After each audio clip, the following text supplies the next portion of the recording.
fit. It's fine. So, how are you, dude? How are you?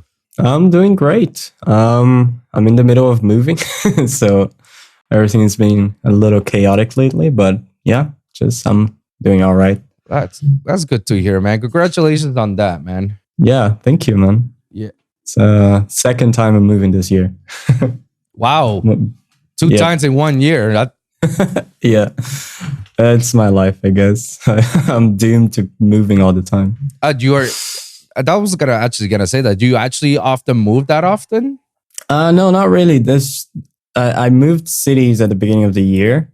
I mean, like around March, and then now I'm moving just to a different place. So it's not that I need to. It's just like contracts end, and then you move out or you get the same contract. So I'm just gonna move back to my parents' place while they're traveling, and because they're gonna be out for like 6 months or some shit. Oh wow! Yeah, they're gonna be with family like north to the country, so they're gonna stay there for a while, which is like pretty far from here. So they're gonna probably stay there for half a year or something. Oh, I forgot that. Where are you from? I'm from Brazil. I live in São Paulo, Brazil. Wow. So so Brazil. I would never have guessed that you're from Brazil. Yeah. I would assume that you're either you're Canadian or you're from Europe. I appreciate that actually. No, but that's pretty dope, man. And that's amazing because I've heard of your name, like I've heard of your music for a long time, and I've never would have guessed that you're from Brazil. So like for artists like yourself coming over into the scene, that's big, man. I appreciate that. Yeah, it's I've been working my ass off a lot to like trying to push my music out there. So that's good. This tells me it's working. Yeah, no, it's definitely working. And let me tell you, man, your English accent is actually pretty good, man. You're spot onto it. Thank you. Yeah, no, I've started practicing it like I was pretty much a kid. So I grew up like trying to learn English, and pretty much the only speaker in my family. I just always find fun. So basically learning English was always a part of your thing since you were a kid? Yeah, like I started making music very early. Like I was 9 years old when I got my first drum kit. And a lot of the things that I needed to use, like for example, as soon as I downloaded like FL Studio, everything is in English. It's not in my language. None of those softwares have any translation. So from the moment I was a kid to barely use the computer, I already had to learn some English. So over time, I just through TV, like series, video games, just using the software and like reading on forums. Eventually, I started like learning and then talking to people. So yeah, I grew up pretty much speaking more English than my native language, I guess, because I made mostly like online friends. Welcome to the club, man. I'm from Puerto Rico, man. I'm from the islands. Yeah, so we're kind of neighbors around there, from far distance. Right? Yeah.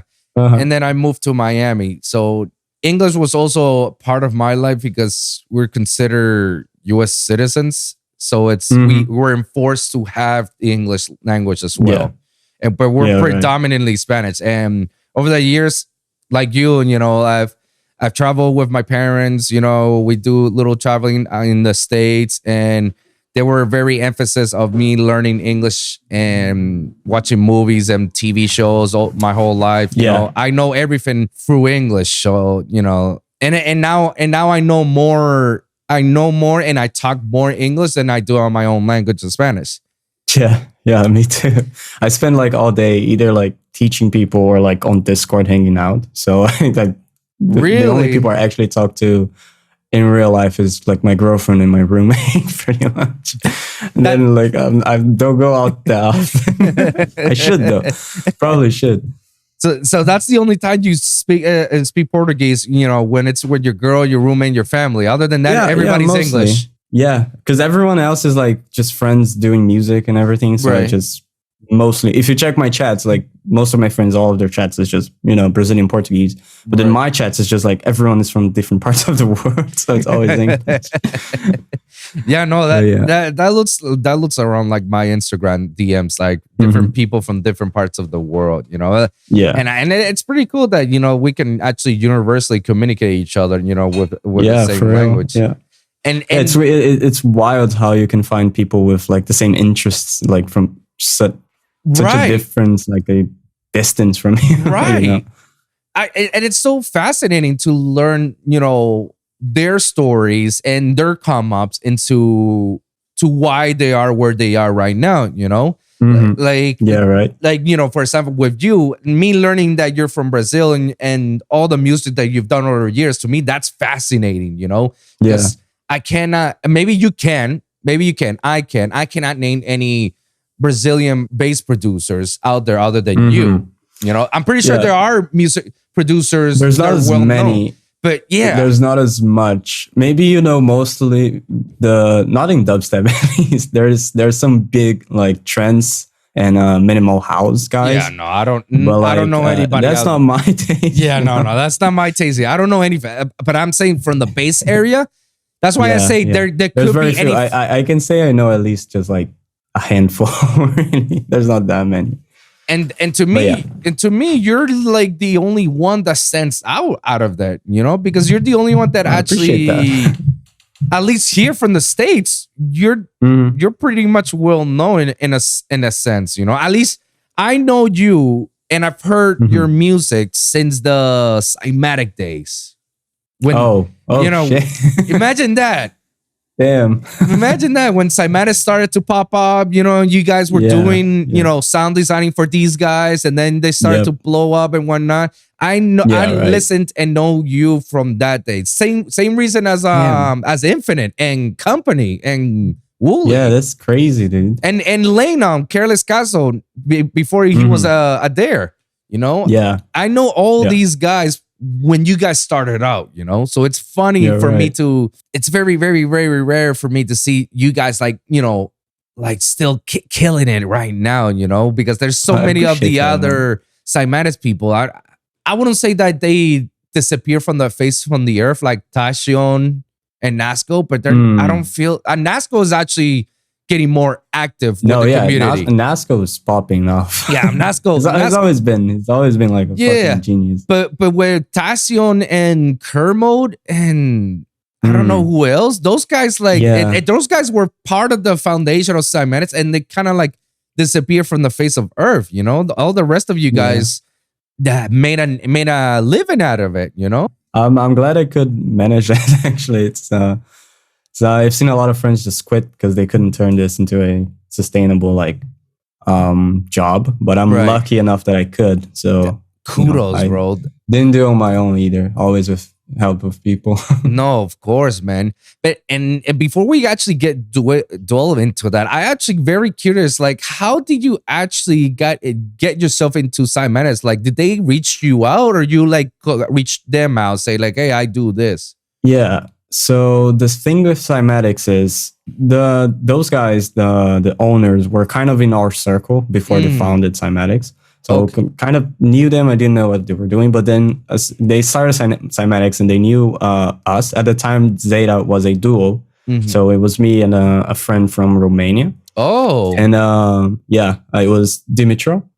And they talked to him and invited us to do the first, I think it was a sample pack. I don't remember the order. We did so much for Cymatic. Yeah.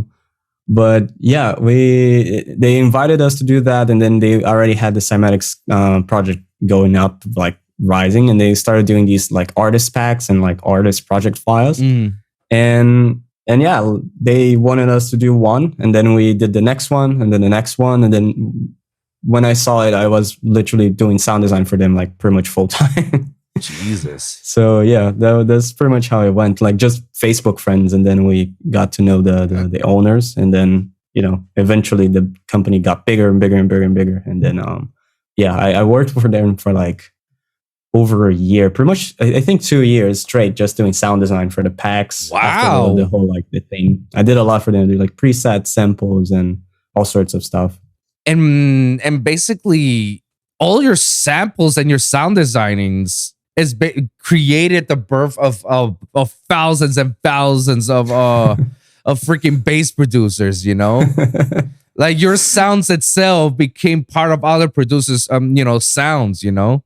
Yeah, I always love doing that. I always love like just creating things and putting them online and see what people do with it. Like there's a lot of other companies that I worked with as well with like a similar thing. For example, Antidote.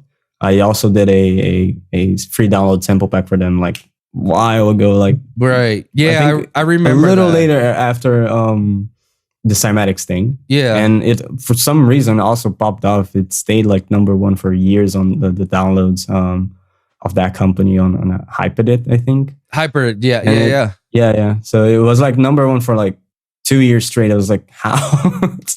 It's just like a half decent thing I made like years ago. I don't know how it works. And people still use your template, you know, for making shit, you know, like that's gotta be big, you know. That's gotta be big that people actually, you know, fuck with your sound. It's always a compliment to me when I see people saying that they find it useful and like, damn. Because I'm so indecisive, dude. I change my workflow all the goddamn time. Really? So I always try and reinvent everything every time I'm writing music. So it's weird. That's the producer's mindset every day, man. Like last minute, you hear a song and everybody's like, "Yo, this is fire!" Like I can't wait till you release it. And you're like, "Yeah, I really don't like it. I just want to change it."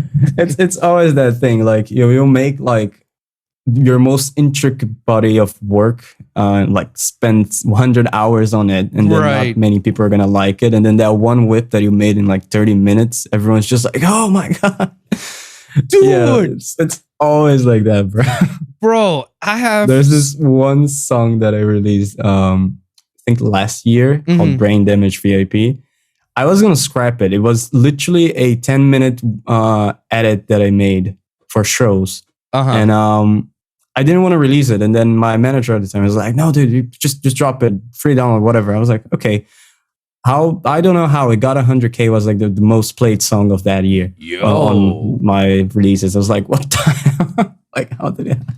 Dude, it was the thing I least liked that I made that year. Like, damn. I have so many songs that I've released that I hated so much that not even myself will I ever play. If I ever play them or send it to somebody, I wouldn't even do that. Like I hate it so much.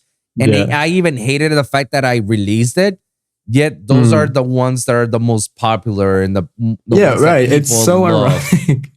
It's so ironic, dude. Like I don't get it. I was like, dude, I make this in no time, and I was just making a statement saying like anybody can do it, and it's a piece of shit, and the mixing is not even good. The sound design is like easy basics, yet everybody fucks with it, and I'm like, for real, what? Oh, it's always like that. Yeah, it's always the quick whips. The quick whips, you know. That's why I was like, you know what? Let me change my mentality here. Let me not dwell into a project that much. Let me just do a quick whip and just like let it all out, bro. Because it's the only way. If people fuck with it like that, it's like, you know, well, like fuck it, you know. Yeah, like that's also something that I kind of implemented as part of my workflow as well. Just A&Ring my music, you know, like labels do that a lot to decide what they're going to release, but not many artists see it that way when it comes to their own music. And something that I don't want to just be putting off like everything that I make, because, you know, not everything will fit the project and the vision.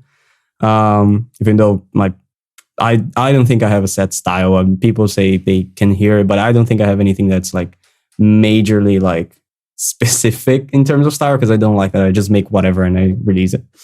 But with the workflow thing, it's good to A&R your own music, right? So what I do is I'll make like 30 songs, and then I'll ask my friends what they like, and even though I do have my favorites as well, I'm gonna also see what people also prefer, so that I can come to like kind of a midterm of it, you know, like just find that sweet spot where like it's something that I like, but it's also something that my friends like, and if my friends like, my audience probably are gonna like it as well. So because it's hard to see it outside of your own perspective, because there's the same thing we're talking about, like with the whips and like the tunes that you put the most work in. You can never predict which one is gonna like blow up or work the best, you know. That's true. So I mean, I love everything, not everything I make, but like I will always release everything that I like the most, but I will also try and see, I always test things out to see like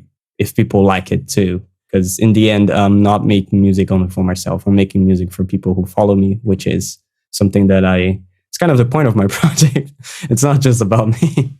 I'm gonna actually go into deep on that, but before I do, actually, what is gonna tell you and tell everybody is like, not many people really realize when somebody's doing an album or an EP or so, there's like at least a buttload of songs that they created just for that one project, you know? And like in your case, like how you sample it, like you make 30 songs and each of these 30 songs may be like the hottest shit, but ultimately 15 songs will be chosen just to be on the album.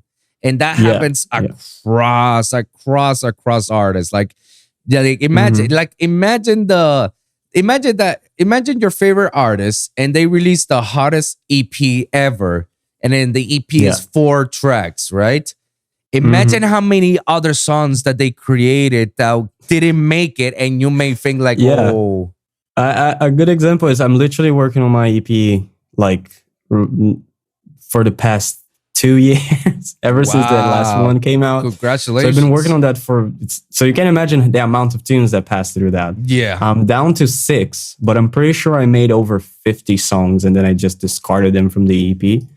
And I'm finally pretty happy with where it's right now. I just need to polish it and finish. But I pretty much wrote like other, I don't know, 5 or more EPs, just testing things out to see until I can get to the level of these EP, you know?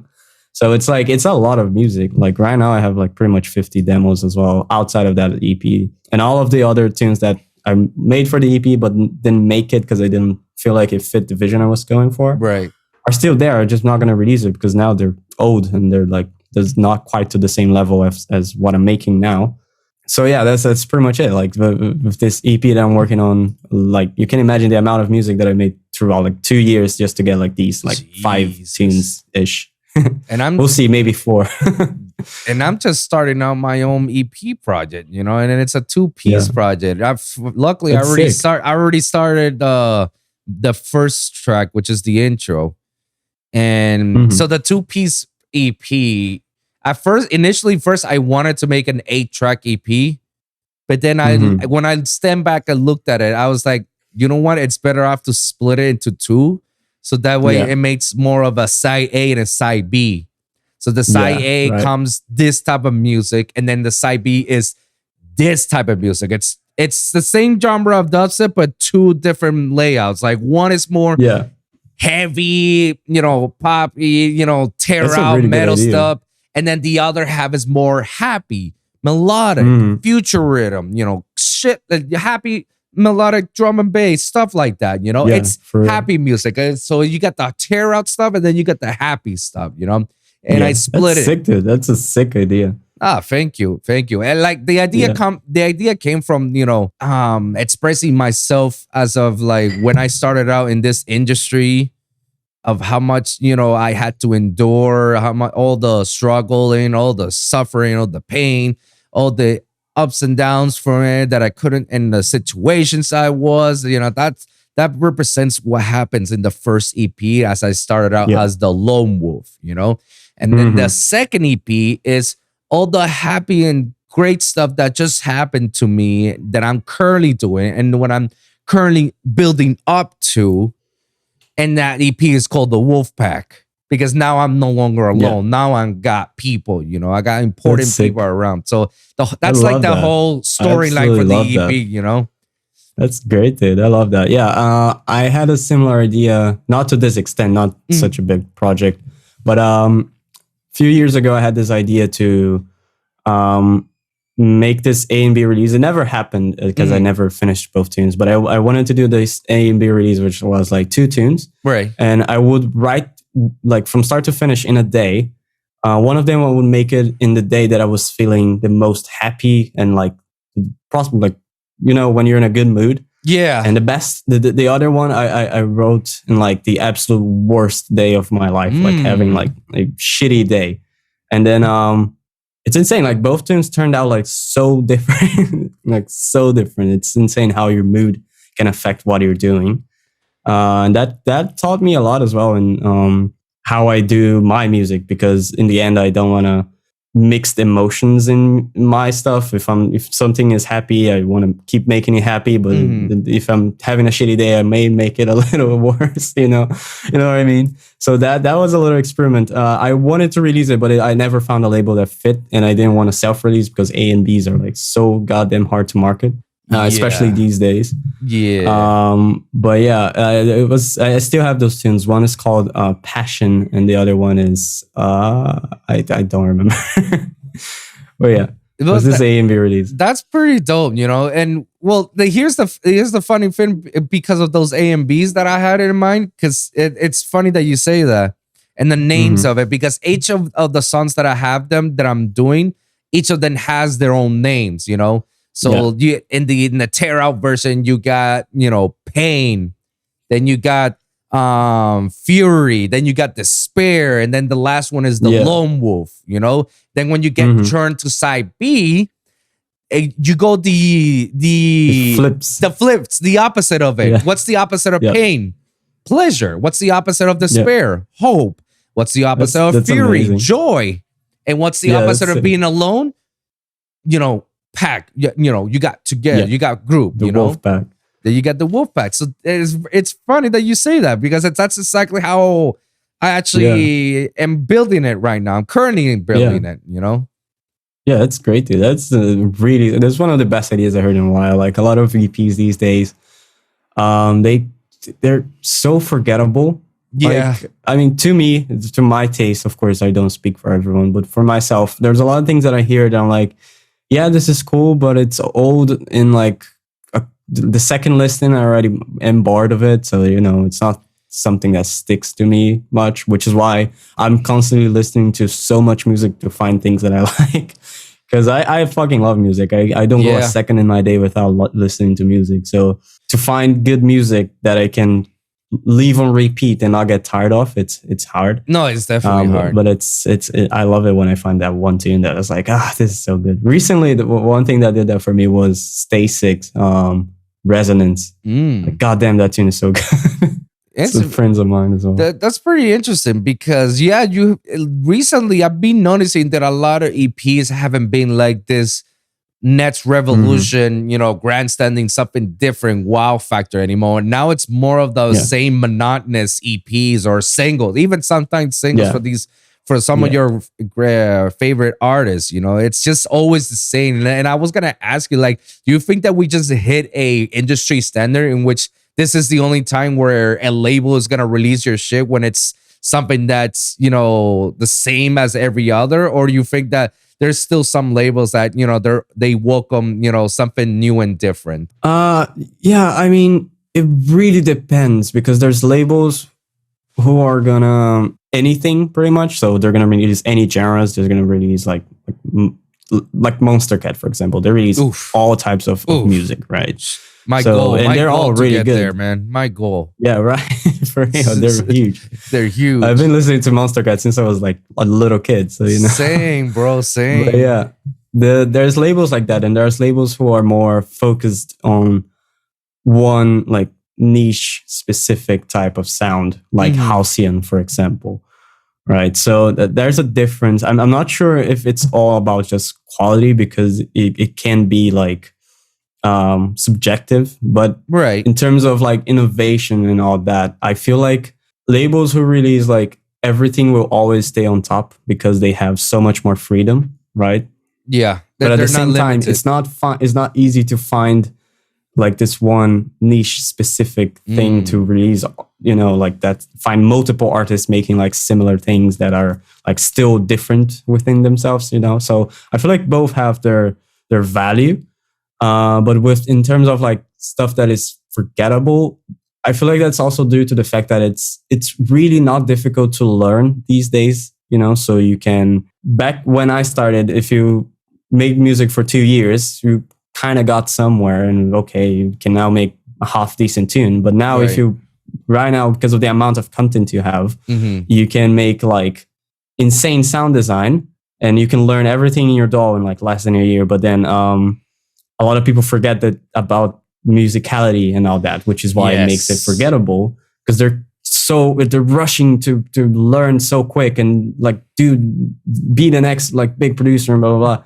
They forget to bring the music into the music, and it's all block and it's all the same, and then it's just all inspired from the same thing, right? And then it turns into this loop. I feel like like people just. Of course, it's what they like, but at the same time, it reinforces the same exact quarter note pattern, So, see, it depends. And the thing is, it sells. So labels are going to take it and they're going to keep releasing it. So that's how it works, I guess. Yeah, no, eventually, it's at the end of the day, it still boils down to business as whatever it sells them the most is, whatever sells them. This is what it works. This is what it's worth. We're not going to change the status quo because, why fit something if it ain't broke, Yeah, right. Yeah. Exactly. Yeah, it works. It still does work really well for the live environment. So there's a place and time for music, even if it's maybe just it could be forgettable to listen at home because it's music meant for live events. But then if you're like at a big show and then someone plays that tune in the right environment, it's not forgettable because now you have a strong memory of it. Right. But then there's music that's made for you to listen at home, like mostly albums are done that way so that you repeat them. So they're not as forgettable, but they also don't fit the live environment as much. They usually don't have like that much energy, so it varies. It can change a lot. That's a very good point. Because it can change like depending on what you're doing, why you listen to it, right? Yeah, that's my view on it. No, there's definitely songs that people make that are most of the time, depending on what it is, they only cater to what you're doing or what you're feeling. So there's songs that they're only catered to listening to your home, but they can never make it to the live set because it just does not fit. And then there's songs that are fit to be on a festival. They're like these are definitely festival bangers. Yeah, but it's not the same. It doesn't hit as hard when you're in the club. When you hit in a club or in a head, it goes like that. I can tell you that I got a lot of songs that I did it and I made for myself that I will never play them on a club. Oh yeah, but I will probably play them in a festival because it's it's my set. Yeah, right. But I definitely have I have a lot more songs that are for festival going than I do for clubbing. And it's just like that, it's like there's people really do this on purpose. Like there's songs that you actually made it, that you actually do it for, for the consumer base. And then there's songs that, it's for you to just chill and hang out and listen to it and just vibe with it, vibe with it. Exactly. It's all depending on what the environment is, like what is it meant for. Something that I find very interesting, how people take that and how it changes like all the time. Really depends on what is kind of popular and kind of trendy and all that. But can be said for both. Like I like making both. I like making music to play. I like live, and I like making music to just vibe. It's two different things, right? But it's fun.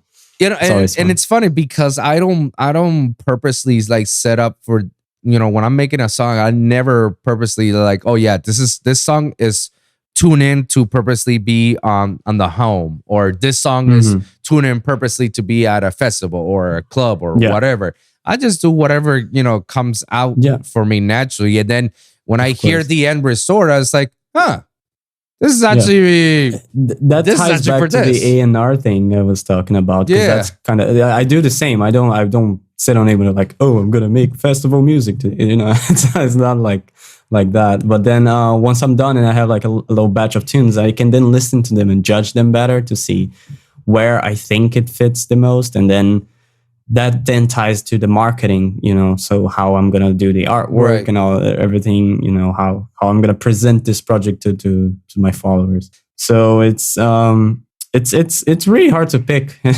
which tunes you're actually going to release. No, of course. But that's why I always ask like friends to help me out with that. Cause then, especially with that thing that I said, like the trends change, and then I like to know what people are listening to, because then I can stay on top and then I can listen to, and I always find something new that I like that I can try and make on my music. I'm constantly looking for new things, because when you've been making music for 10 years, it does get boring sometimes. Yeah. So you gotta keep like finding like cool shit to do, like cool. I like to mess a lot with like Max for Live stuff, which is on Ableton, because it allows me to create some wild shit. That's why I love Ableton so much, man. It gives you so much freedom to do so many things. It's own user friendly, and at the same time, it's fucking limitless. Exactly. Like it's the sky's the limit at that point. Like whatever you're doing, and there's always a gnarly stuff that comes out of it when you're doing this stuff. There's always beauty in randomness, and you can always turn something that's like completely random, which is something I do a lot, like just random generators with Max for Live, and you can make literal random sounds and then resample them into like a full drop or whatever like that. In fact, on my Evo and Beyond EP, there's a tune called Shuriken, and all of the sounds in that drop were resampled, like completely resampled and stretched. I changed the pitch, I processed them from a tune that I released 2 years before that called Deep Purple. So that whole entire tune was kind of a joke I was doing, but it worked so well. I was like, oh, this actually fits with the level of this EP. So I put it in the EP. But that Shuriken tune is completely resampled from older sounds. When you do resampling the way I did there, it's pretty much just randomness, because you never know what's going to come out of like a stretched sample, and it works. So a lot of the times it does work. I love resampling, man. I really do, bro. Like resample, like ever since Josh from Moldstep taught me to resample, like it just, to me, it's like a brand new world to me, and a brand new vision of doing things. And it's because of him, like, and obviously and many other private tutors like Careless Castle and Crimson Child and so on. They're like, these guys taught me some of the ropes. Like when they show me like how to do the resampling and then apply it to not just for my drop, but my entire song. Like just make one sound and then make a song out of that one sound and just resampling. Like it blew my mind how much you can do with just one sound. Like it can be like you can do anything. You can do anything. I've seen, and I've done it as a joke. I never posted it because I had this video that I was gonna do for TikTok that was just making a whole drop or whole intro with just one random sound. It would be just me, I don't know, like slapping my face or something. You can always turn that into everything. You can turn that into drums, hats, basses, just with the amount of proper processing, you can do so much. Bro, it's insane, actually. No, my bro, Nitty Gritty is very famous of doing that. If you see some of his IG live stories, like when he's bored and he's in the airport, he'll just make something. I think I may have seen one of the. Like the guy will do something weird. He will record on his phone, transfer on Ableton, and somehow process the shit out of it and makes a fucking tune out of just doing that one sound. I'm like, what the fuck, bro? How the hell you did that? It's insane. It's insane. Yeah. No, it's fun. It's funny how they actually do that, And I was actually gonna ask you this later on down the road, but I'll ask you this right now. When it comes to like the concept of sound designing, do you actually believe as a producer, you believe that it should be a luxury or a necessity for an up-and-coming producer? To learn sound design? Or the fact that sound designing is like a necessity for a producer? Or you think it's just a luxury for a producer? I think it depends on what you're making. Because of course, the term producer is very broad. You can be making all sorts of things. You could be making rock music, and then sound design would be useless for you pretty much with synths and all that. But if you're making EDM and like especially dubstep, drum and bass, all of these like bass heavy genres, yes, it is absolutely crucial to know sound design, because the term sound design, people tend to think only about like synths and like maybe your drop sounds, like your basses, but it also ties to everything else. Every effect you make is part of sound design. Every vocal you process is sound design. Every drum you make or pick from a sample pack is also sound design. So everything is part of sound design. And you have to you need to understand how it works in order to make it coherent with everything else you're making, and also all of your other projects if you want to keep kind of a consistent style as well. So if you need to at least understand it some of the basics or even advanced stuff to be able to follow a straight line with your style and like your music in general. But I feel like sound design is just as important as like musicality and knowing like at least a little bit of music theory, because it's both like are the ways you're going to present your emotion or whatever you're trying to portray with the music, right? Right. And a lot of people don't even think that. They're not like making a dubstep drop and like, oh, this is so emotional, this is angry. Nah, it's just making stuff. But whether people work that way or not, they always do put some emotion to it, which is what they like. It's their taste. So to be able to do that, you need to understand sound design. So I think when you're making these genres, yes, it's absolutely crucial to understand sound design. And the more you know, the better you can portray your vision.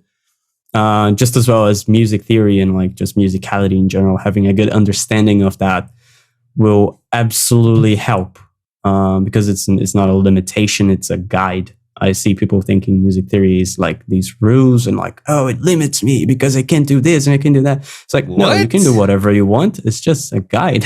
it's helping you. That's pretty interesting. I never heard of people like complaining that much about sound design. Really? Like, every time I had a conversation about music theory, it's always someone saying, "Oh, now, bro, I don't use music theory because it limits me. I don't like it. It gets in the way." But that's different. Like, that's different. Music theory, I feel like that's definitely a must-have. Even for I'm not even that big of a musician.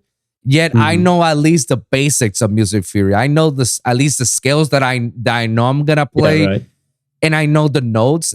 Because like, dude, you need to learn that stuff. You can't just go ahead and play whatever music. How they not know the theory behind music?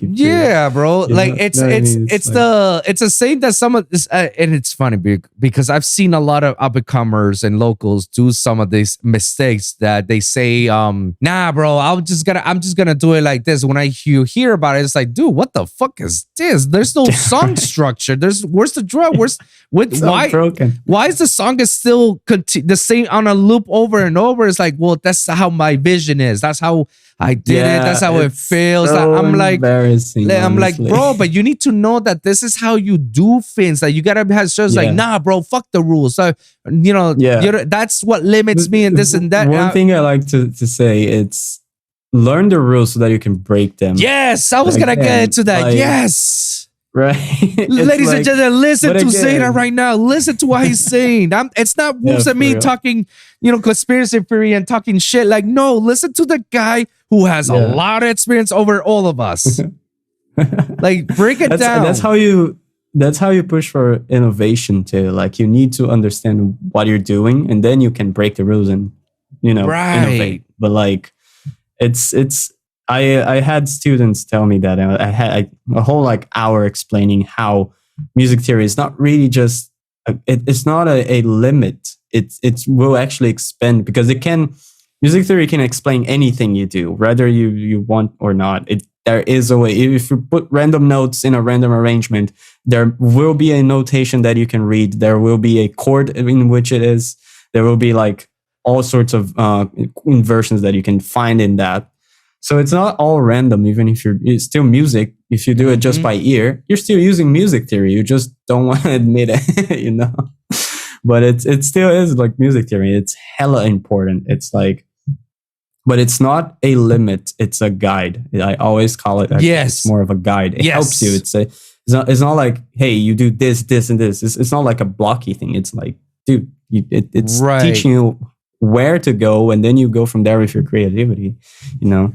But it's hella important. I love music theory. I'm constantly learning new shit about it. No, definitely, bro. And let me tell you, I use guides to make sure I'm in the right path when I'm doing any of the piano chords or the scales or whatnot. And when I'm doing the plugs as well, you know, you have to be on that scale, because if not, you're trying to mix two different things at the same time, and it's gonna sound very clunky. It's gonna sound like out of tune in a sense. Like it's gonna make, like, you can notice it, you can tell it. Just because it sounds dope, it doesn't mean like it's in the right scale. You know, like it could. Right. You know, but you just have to tune it. You know, it makes the hell of a difference. You know, like imagine you playing your drop on a F minor, and then all of a sudden when you're on the breaks, you're doing it on a E minor. Yeah, like random key change. Random it will sound broken.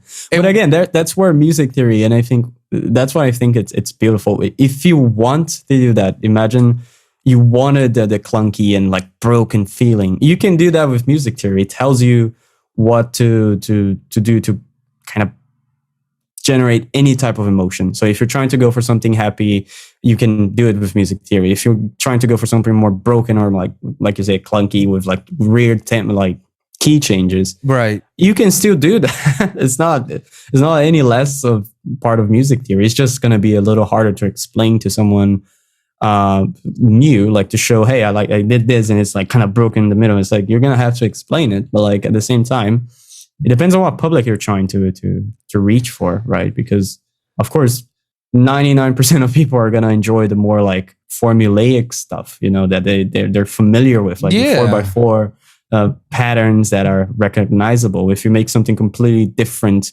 and opposite and call it, I made this without music theory because it's my way, it's like, nah, bro, you're just annoying. Not only that, you're just being annoying, but the fact is, like, I don't even know where we're going. Like when I'm listening to some of these songs, I'm like, okay, where is this taking me? Okay, why does it sound so different? Okay, why is this like, what? Wait a minute. Where is this? Like, what is going on? Where's the structure and all this? Yeah, right. Yeah, and it helps everything else. Like understanding music theory helps with your mix, with your obviously your composition and arrangement.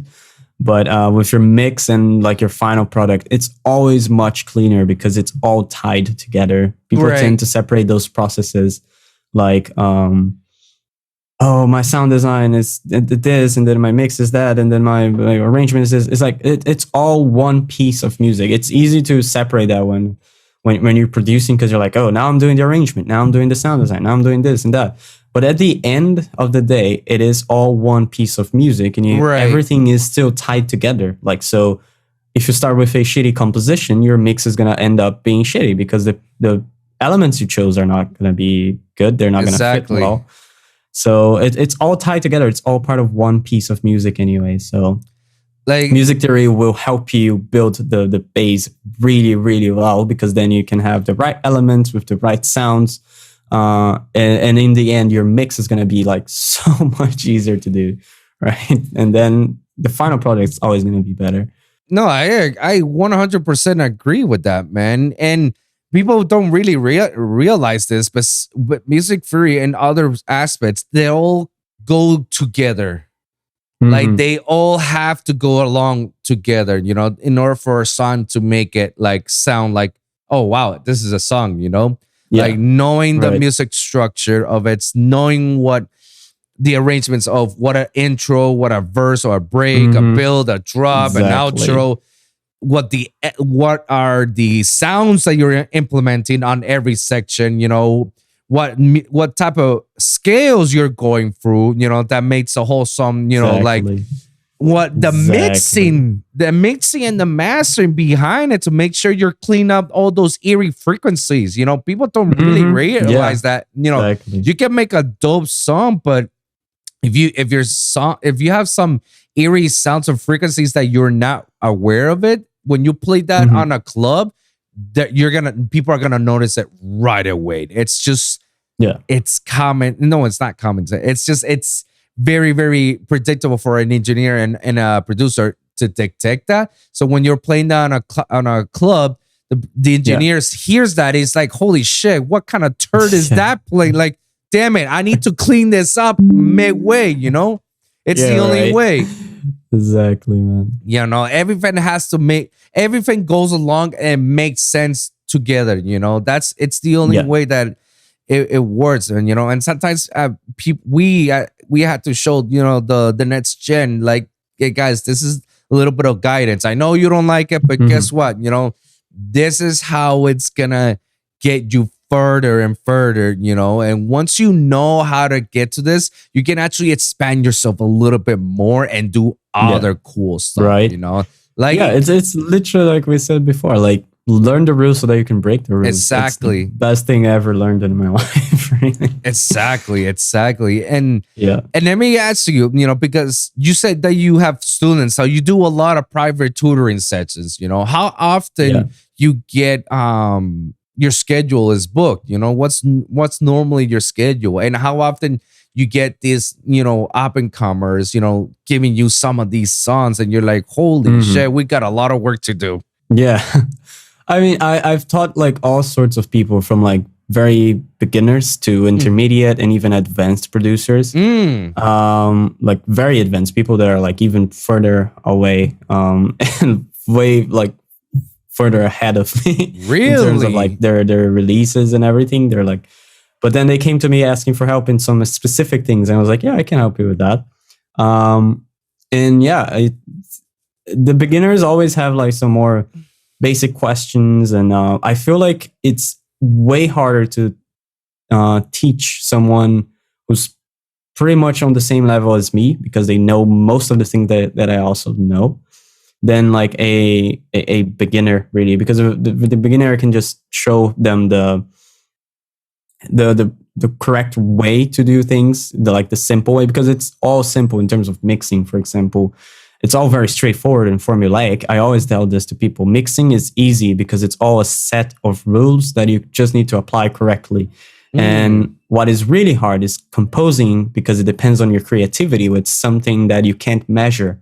You know, it's nothing as formulaic. Your creativity changes all the time. Just like we were talking about the thing with your mood, how your mood affects your music. With mixing, it's so straightforward. And it's what I tell people, like, okay, do you have problems with the formulaic part, the technical part, or problems with your creativity? If you have problems with creativity, listen to more music, explore more of the genre you're trying to make, because in the end, you're always going to be inspired from someone.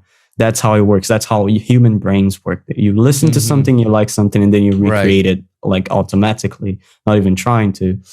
But then when it comes to the more technical side, it's all kind of a set of rules that you just need to kind of remember. Even like, and I don't even try to remember because I have a really shitty memory.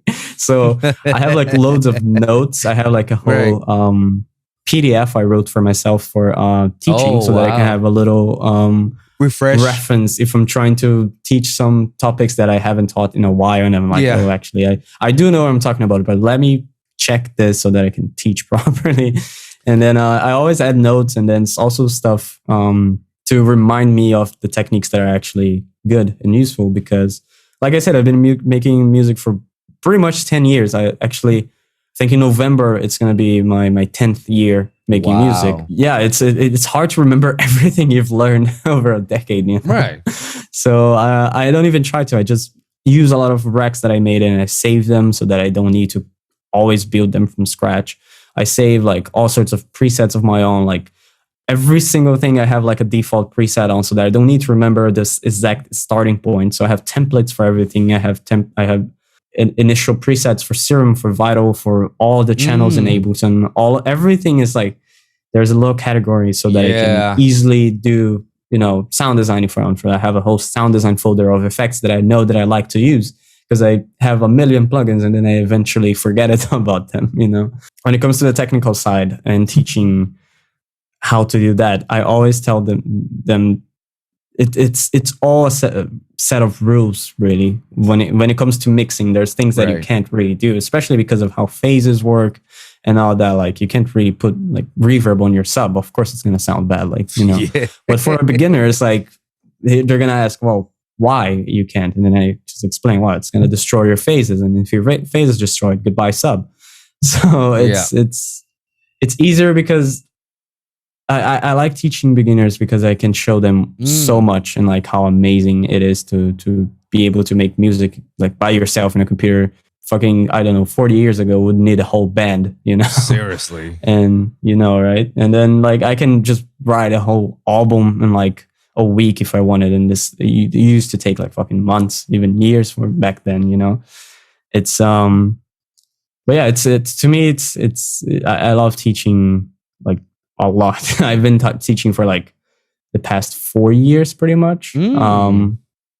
So I've gone through a lot of people, like all sorts of levels and different styles, and I had to adapt, of course, learn how to teach like more styles than I actually make. But then at the same time, it's fun because I now I am able to give like better lessons to everyone because I've learned how to teach, and I found like another passion in it. You know, it's not just music, because a lot of people, not a lot, I'm not gonna say a lot, but like a few of my friends who tried to do lessons like teaching people, they found out that they don't like teaching, and I'm like, well, fair enough. I always thought like everyone would be like love to like teach someone and then get paid for it, like exactly the dream. So it's fair, you know. But then I found like, yeah, some people just don't like teaching. It's not their thing. And then that made me realize, well, maybe this is my thing. I do like it, you know. It's your calling, you know. And it's fun, and it's cool that you say that, because here's the thing. Like I always thought, you know, when I started out, I've been DJing since I was 15. I'm 32, about to be 33 soon. And I feel like whenever I DJ, that's when I feel the most alive. That's when I feel like I'm meant to be here, you know, because I've been doing it for so long, and I love it so much, you know. If I ever want to get to the higher grades, you know, like to be on the festivals, whatnot, I had to produce. I was never a musician, so I started producing, you know, like 4 or 5, 6 years ago, you know. It wasn't that often that I started, you know, producing, you know, but I've been an engineer for 8 years, you know, since I've been here. I've said myself like, I'm gonna do this, you know, I'm gonna, you know, produce music and do this for the people, and so I could get them out. But I put so much pressure into myself in doing that, and that actually cost it, you know, my mental health, my physical health, and neural, and some of the other aspects that I also affected me. You know, I was in a shitty job. I used to live in a shitty area, in a shitty apartment, you know, like a lot of things. I was lonely most of the time, you know, hence the story of my EPs, you know, why.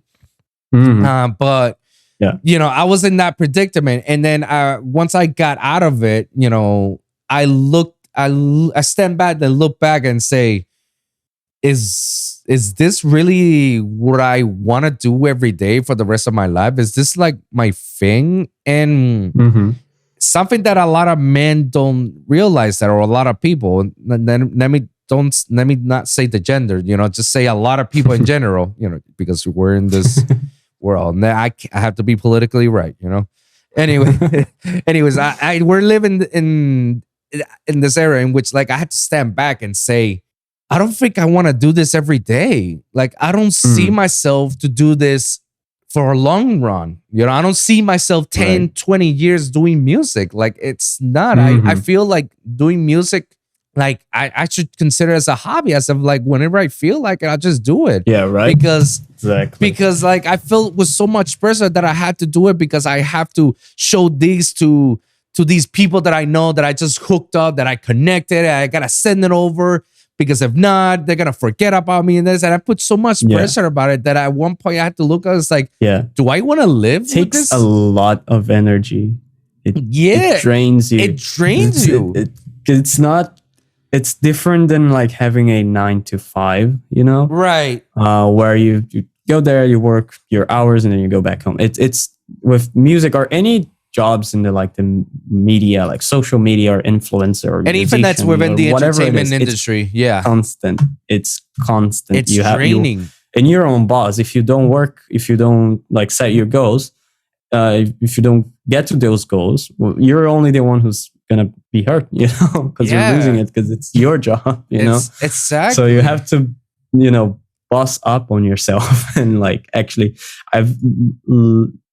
music has taught me so much because I'm lucky enough that it's been my literal only job I ever had for ever since I'm 15. And then it's taught me so much like about like maturity and like actually setting my goals and like getting to the point and then doing the work and like not being lazy as fuck. And then a lot of other things as well, like because I have ADHD and I have I'm on the autism spectrum as well. And me too. Yeah. Oh shit. Dude, I was diagnosed with autism when I was a baby. And then my parents worked me up, and then it got developed into ADD. And I don't got the H part. My brother does. I got just the regular ADD. But I worked my whole life. I had ADD, and I had to have therapy sessions, speech therapy sessions, medication for my ADD, for me to concentrate and shit like that. Yeah. Yeah. I never actually got into medication or anything. I was diagnosed when I was like 7 with ADHD, and then turned out to also be a little bit of on the autism spectrum. But I have a big concentration problem. Like I cannot focus on things unless I'm really in the zone. You know, right? Welcome to the choir, man. Seriously. Yeah, right. And then there's all the other things that come with it as well. So it's just like having a routine for me just doesn't work. I tried many times to, I'm going to wake up and then from 11 to, I don't know, 8 p.m., I'm going to work on music. It does not work. My brain just pauses until it's 11 and then it unpauses at like, 6. And then, because I keep repeating that in my mind. And so with all that, with ADHD and all that, I had to learn a lot about myself and how my brain works in order to be able to find a schedule in which works, and then I can, a workflow so that I can, not go crazy and insane and still keep my mental health while still like making content and like music like constantly, right, all the time. So yeah, it's things that I learned a lot from music, really, like just that I feel like that has to do with maturity, because I used to be like a lazy little maturity has to involve with with your self growth as a musician, as a music producer, as a whatever you're trying to do, even for myself, because like I said, like I felt pressure making music, and I decided to take it a hiatus, and it took a lot for me to be like to stop music altogether so I could be happy. Like it took because I'm a stubborn person. I do not want to admit that was the problem, but that is because I didn't see any progress, and because I didn't see any progress, I shouldn't continue to pursue onto it, and that's when podcasts became my calling call. Yeah, this whole platform itself, and right now I looked at this as a brand itself. Like I'm looking at it as like a longevity, like a long term. Like I can see myself doing this for 10, 20, 30, 40 fucking years, as many as I want to, and not just only to do interviews with people like you. I see myself doing my own show, my own channel with a co-host, and have regular conversations, because I get involved with it, and that's the only time I can actually focus and say and do stuff that I thoroughly enjoy, and there's passion to it. There's passion behind it, and I love it, which is why I started doing this, and it's been very rewarding because I've been talking to non-stop artists all around the world, like from Europe, from Canada, from across the States, and even right now with you, you know, from Brazil. You know, you're actually my first from South America. Oh shit! Yeah, seriously, and I have quite a lot of first ones. You know, I have my first one from Europe, and it was from Greece. You know, and it's my first Greece artist on Lost Chameleon, and then I had freaking Navets from Czech Republic, and then I had Sleepy Owl from Spain, and then I got Dr. Ushu from France, along with Bizu. Yeah. And then I got my Canadian homies, you know, 10 Grabs, and that's now Altair and Infinite. And then obviously all the people around here across the States, you know, which is very rewarding even for me to say that, because like, dude, it's I don't know, it's stuff like that I feel like this is it. This is what I was built to. I was built to like go through all those pains as a producer and be able to talk to other producers, because we can share that and we can let the whole world know about it, and let to say, hey, this is not just peaches and creams. Like, there's a little bit of, you know, gray areas around, and some ugly truths and some insights that you should be aware of, you know. You know. And I love it. I love it. That's the whole thing with like monetizing your hobbies, and that, like you said, like if you felt like music wasn't for you, you can keep it as a hobby. That it's perfectly fine. You know, it's something I had to learn as well, because of course music is my job, and at some point I had the same exact thoughts you had with like music. I think everyone goes through that part. Like, should I just quit? Many times I tried. I stopped for like, I think the most time I ever stopped making music was like maybe a month, and then I always came back. But then I kept coming back, and then I was like, you know what? This is it. Like, I keep coming back. Like, there's no way. I just get bored of anything else I make, and I come back to this, and it's just as fun. And but then as soon as like it started to become my job, and it wasn't like just a hobby anymore, something that I enjoyed doing for fun, it became more serious. And my less mature version of myself back then struggled a bit to understand that I need to do things properly in order for me to not start hating doing this. Because the more of it feels like a job, the more you kind of hate it, you know? So I had to learn and find a way to have this as my job, but in a way that, you know, I don't completely destroy my passion for music, right? Yeah. And I feel like I'm in a really, really good spot right now with the way I do things. And yeah, it has to be like you have to find a way. And it's different for everyone. Like, I found my second passion in teaching, as well as just, you know, completely outside of music, just doing 3D art, which is just I'm starting in. This is pretty much like from the past few months, actually. I'm like not even decent. I recently picked up on that. But then it's all things that can tie back to my music as well. Because if I start doing cool 3D art, maybe I can start doing my own artworks again. Which I used to do in 2D, like photo composition, you know, and I want to expand on the music project. Right. And I had to find this balance where like 50% is actual, like feels like a job, because it's fine. It has to feel like a job, like doing lessons, even though I love it. It is a task, and I have to prepare lessons, and then I have a lot of students, and I have to prepare content, and I have to teach them. I have to study so that I'm not teaching people random bullshit that I think is correct. I need to fact check everything that I teach people, something I always do. And then there's the other 50%, which is making music for the Zetta project, which is, of course, it's what brings more music for the not more music, more people for the lessons, but also it's fun. The Zetta project is me, right? It's just music that I made that I liked and I want to share with people, right? Yeah. So it's that's how I see it. Like the project, of course, I will take everything. I will make everything serious. I will do my best to do proper marketing, good artwork and everything. But in the end, it's just one nerdy guy making music and just releasing it, you know. It's fun to me. I always love doing that. I agree. And if I can have this as my job, I absolutely love it. I have no complaints at all. And if anything, you know, doesn't work out, or I don't fit like a deadline or anything, that's on me. You know, I have to follow my goals, and I have to to be consistent with it, I feel like. And it's something that sometimes can pressure yourself a lot, especially if you don't hit those goals.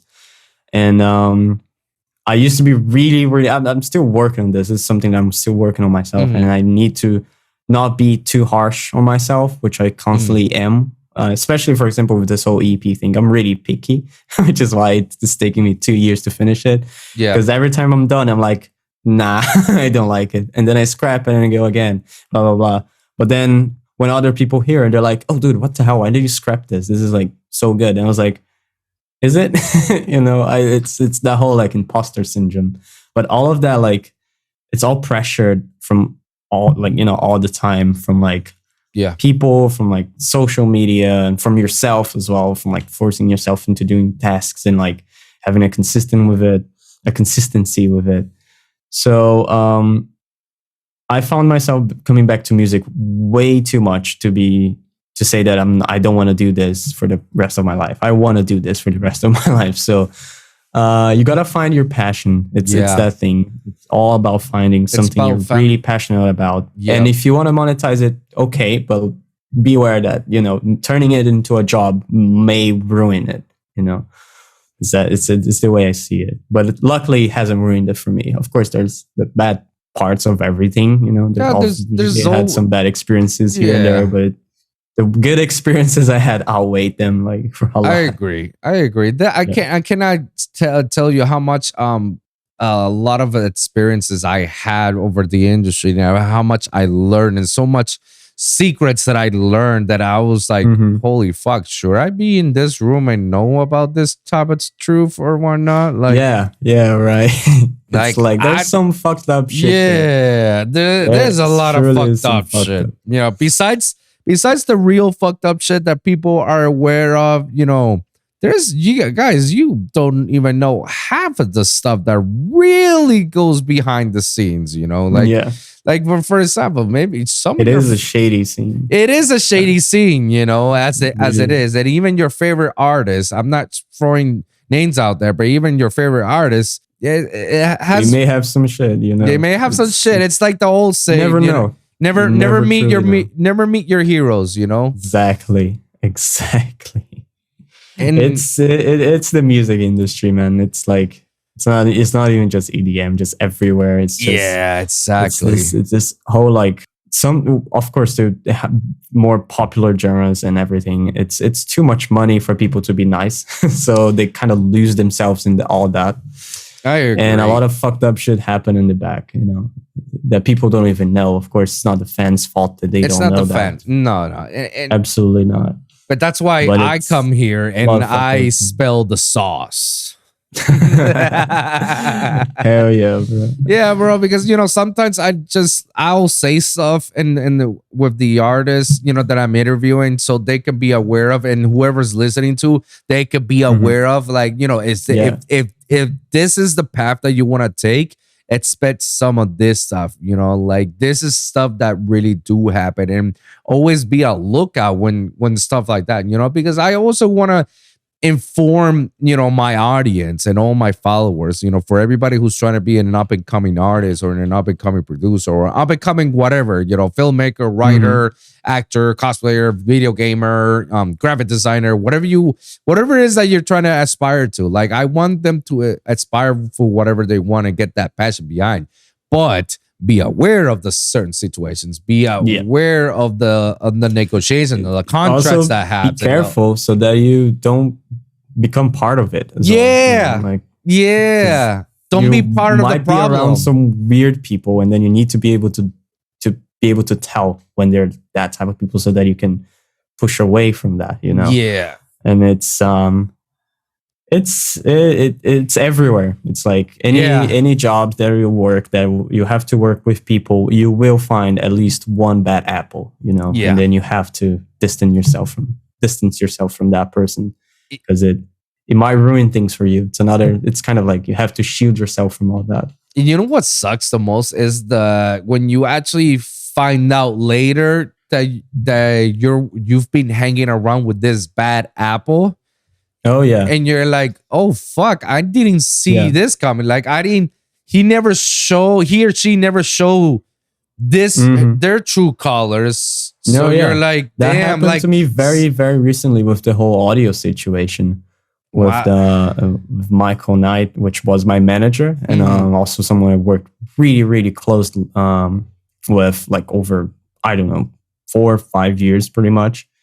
And suddenly I see all that. I'm like, what the fuck? Like, this is some fucked up shit he's saying to people. And I did not know that. And it's like, it was really a shock. And it really hurt me because I was like, dude, fucking hell. You're one of my closest friends and like someone I worked really closely with and I trusted. And then suddenly I see all that. I'm like, what the fuck? This is the person I've been hanging out with like all the time.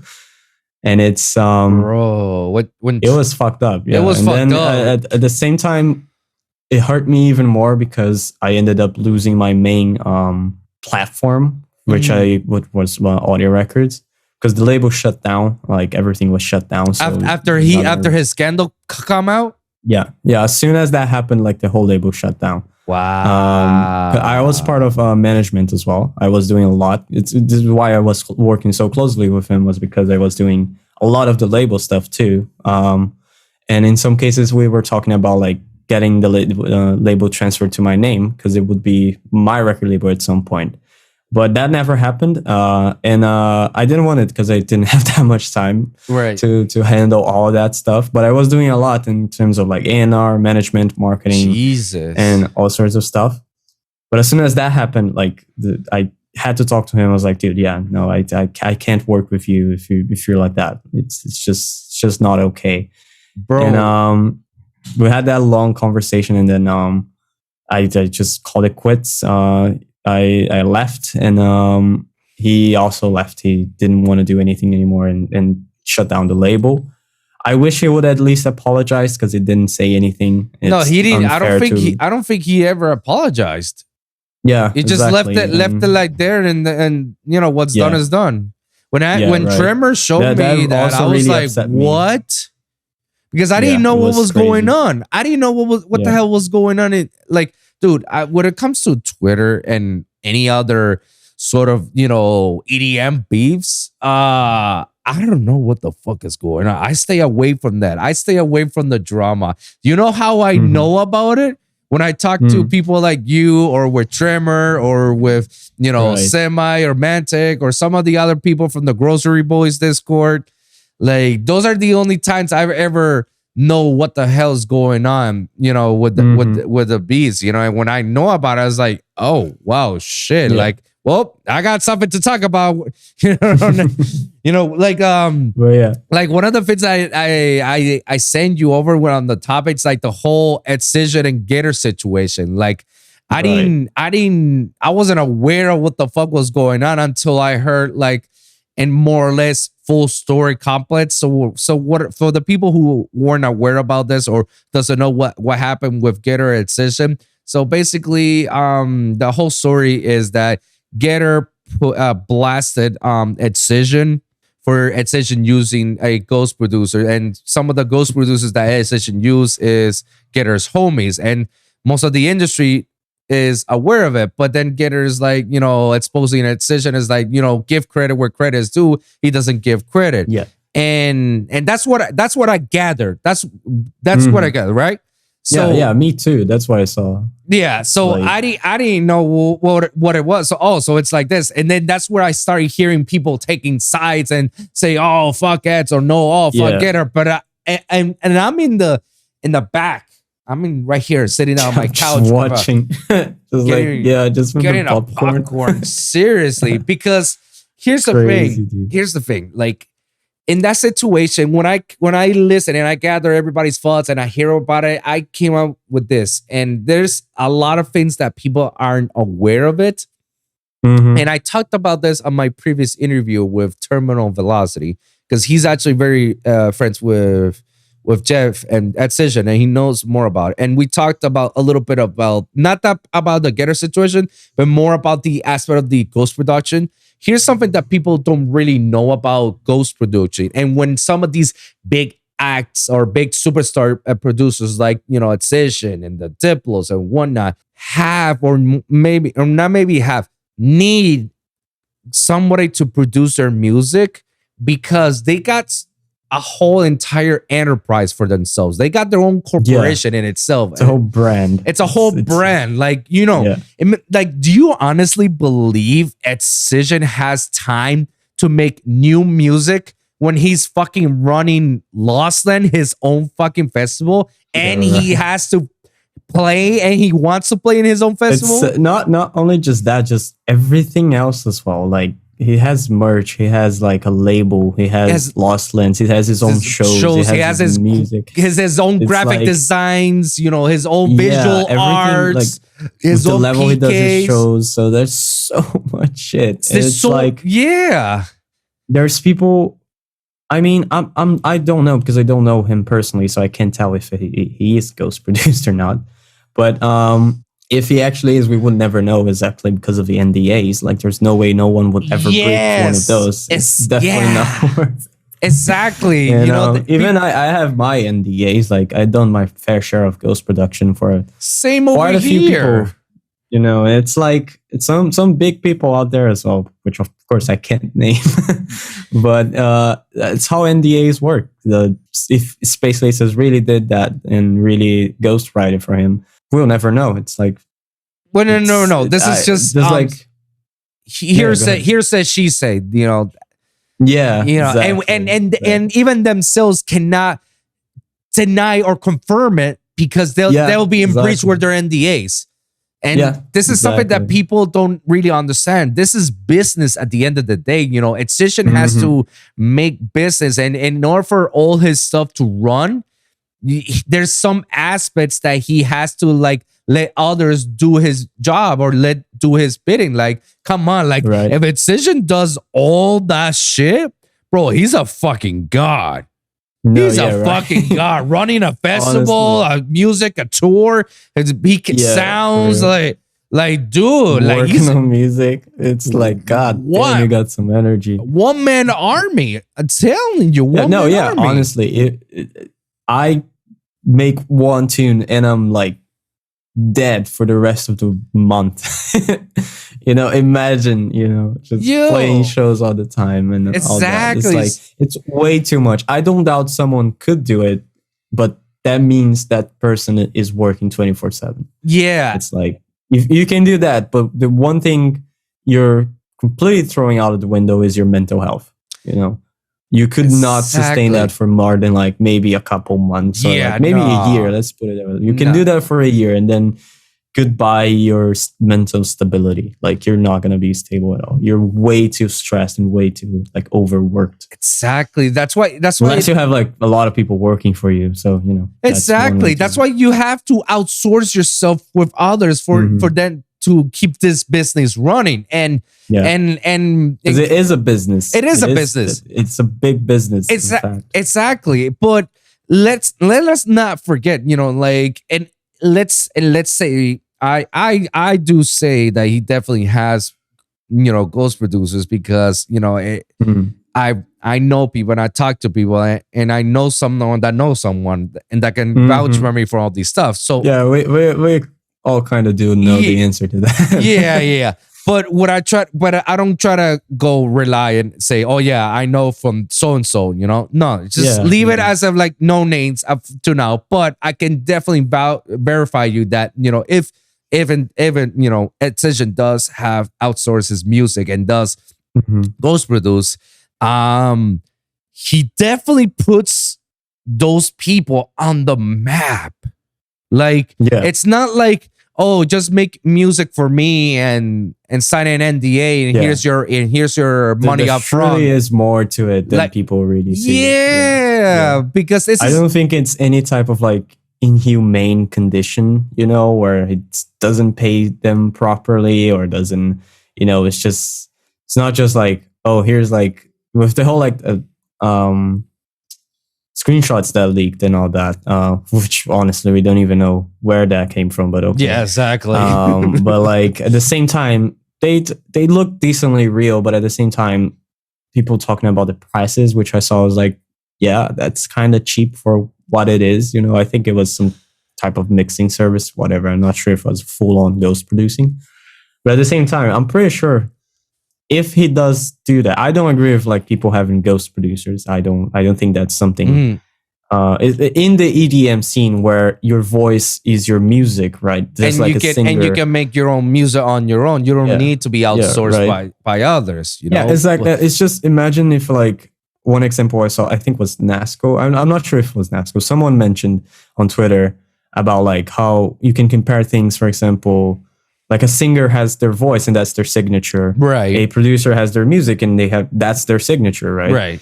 Right. Having a ghost producer is almost like having someone else sing for you, but then you put your name on it. Yeah, just slap your name out of it. Yeah, pretty much. But at the same time, it's paying someone. Someone is at least making their bread out of that. Yeah, exactly.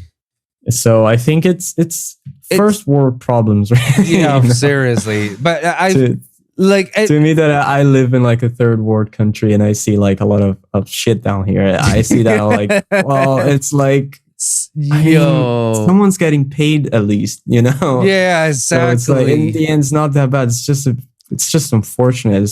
But in the end, I personally don't listen to Excision that much, so I wouldn't care if that it really does have a ghost producer. It's whatever. It's Excision. Who fucking cares? It's his music. His thing. His money as well. Yeah, I do listen to his music, but not as religiously as many others that they're bow him as a god. Like, no, that's a little bit too far. I do listen to his songs, but some of his songs are like, like I've heard this on your last album. It's almost a rinse and repeat. Some very memorable shit. He definitely back does when I started. Yeah, and that was like some of my favorite dubstep tunes ever, which is why I hold him to a high level in terms of like as an artist, like someone with a sick, like cool vision that like back in the day people didn't have. Not because now everyone can do loads of things and people took a while to reach a certain level in terms of like having a sick vision like that, a unique vision.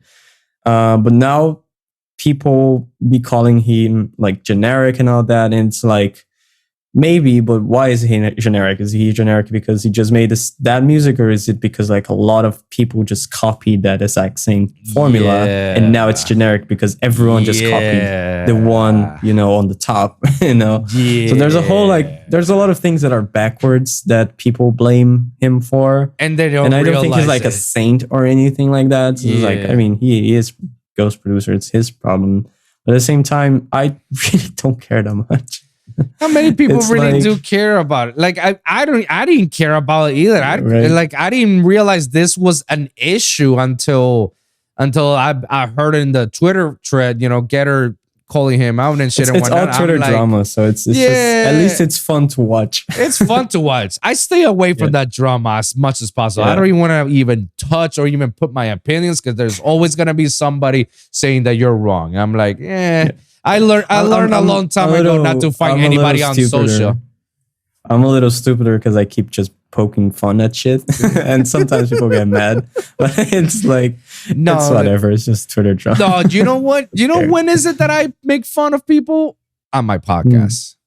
That's because I have the power. That's your safe place. Yeah, exactly. I learned a long time ago, even before entering the music scene. I learned a long time about don't ever go head to head with somebody on social media because that's its own rabbit hole. And no matter what, and it's not even worth your time or energy. Time. Yeah, it's like it's so consuming. I had some like discussions with random people online, and it just drained me. It's like, Jesus, why am I even still talking to this? Like, just as much as they're never gonna give up their point, I'm stubborn. I'm not gonna give my point either. So it's just gonna be like headbutting people, and it's like that's not worth it. Yeah, that's when I'm stubborn as well. Like I will not stop until my point gets across, and that's where I'm like, let me yield because I can see myself that we're gonna go back and forth, and this is never gonna stop. And I'm like, let me just yield, and exactly, and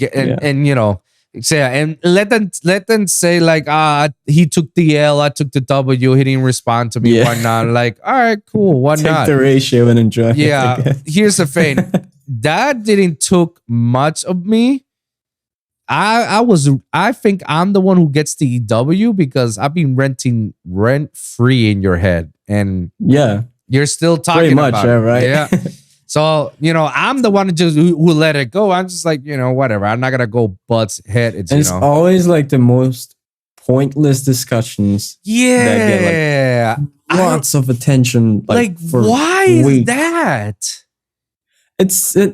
My theory, the way that I see how social media is negative reaction on people triggers the algorithm a lot more, which is why we see so much shit all the time. So it's much easier to show something negative to you and have you react in a certain way and then post your opinion on it. Then you see something good and you'll be like, yeah, cool. And then you scroll down. So I feel like a lot of the algorithms show you the negative shit intentionally, and then everyone starts talking about it because it's a chain reaction of people reacting to one another, whatever topic it is. But it's always a negative topic because it gets more people to talk about it. Like you don't see people talking for weeks about how good a tune is, but you see people talk for weeks about how bad a tune would be. Yeah. Like that one artist that came out on Bygore, and then it was like a lot of samples from Virtual Riot packs, and then people just trashed that guy for weeks and then proceeded to never comment on a single release from Bygore after that. What was his name? Shit. Wait a minute. Wasn't the Caked Up? I'm not sure. I honestly don't remember the name. That years ago, right? Yeah, long time ago. Yeah, it was. And everyone trashed the guy. I was like, Jesus. They said some really, really harsh things, and I get it. Don't make a full song with samples, but at the same time, like, Jesus Christ, the guy is probably like depressed. No, it's two people. You know what happened? It's around those lines, and the fact that he actually, one of his sons, he stole the sound and the drop from some other song. Oh shit! So, okay, it's different. It's not only the whole sample thing. It was also a copyrighted infringement that happened and got released on Bygore. Okay. Yeah, one of the guys faced some serious lawsuit with it. Oh shit! No, it was two guys. I forgot who was the second guy because he was the producer, and the other guy was Oscar Wilde. He was tatted up all around. Like that was the most hated person in the internet. In the EDM sphere because nobody liked him. Then obviously because he bite back. He basically bite back. And then when they call him out with the whole copyright and he faces his lawsuit, he still doubles down. That's why everybody in the internet hated that guy a lot. Oh, so that explains it. Yeah, no. It wasn't just about the samples. I didn't know about that. So I saw that. I was like, damn, that's disproportionate. It's a lot of hate for something so pointless. Right. It's like, okay, don't make a full song with samples, but at the same time, it's like, Jesus Christ, there's a lot of hate. But yeah, I get that literally stealing music. It's fucked. I had someone steal my logo and use on their YouTube channel for like 2 years until I realized. Yeah, I had to DMCA his channel because I contacted him. It's like he didn't reply, and then I checked his socials and I sent a message like, hey, can you stop using my logo? It's mine. It's also copyrighted. It's registered. So if you don't stop using it, this is a warning. I will DMCA your channel. So they never replied. They kept uploading. It was like a really random, those music channels like Dubstep Gutter that have like a visualizer, and then that they were using that for like some pop music, whatever. Never heard. It's just completely different language as well. Never heard that. I don't even know what language it was in. And I had to DMCA them, and then the channel got taken down. And then they replied apologizing, like, no, we'll change it, remove the claim. I was like, okay. And then I removed it, and their channel got back up. They removed all of the videos with the logo. They switched all of it. But actually, I don't think they removed it. They just uploaded so much new stuff and then deleted all the other ones. But they had like 200 or more videos with my logo in the middle and on all of their socials. Like, how do you do that? It's like... I don't know what goes into someone's mind to go ahead and steal someone else's artwork or someone else's logo. No, yeah, right. It's insane. The moment I don't remember, and I think they actually had the same name as well. I think it was called Zetta the producer, something like that. Literally, I was like, How do you think of doing that and think that's okay? Dude, that's legit right? Copy paste. Yeah, right? I mean, you can use the name Zetta. I don't own the word. Like, I have it registered as myself, right? But it's like other things. For example, here in Brazil, there's a car battery company called Zetta. So it's like there's you can use the name Zetta if you want. It's fine. It's not mine or anything. But don't use my logo. I paid for it, and it's like I registered it. It's my work.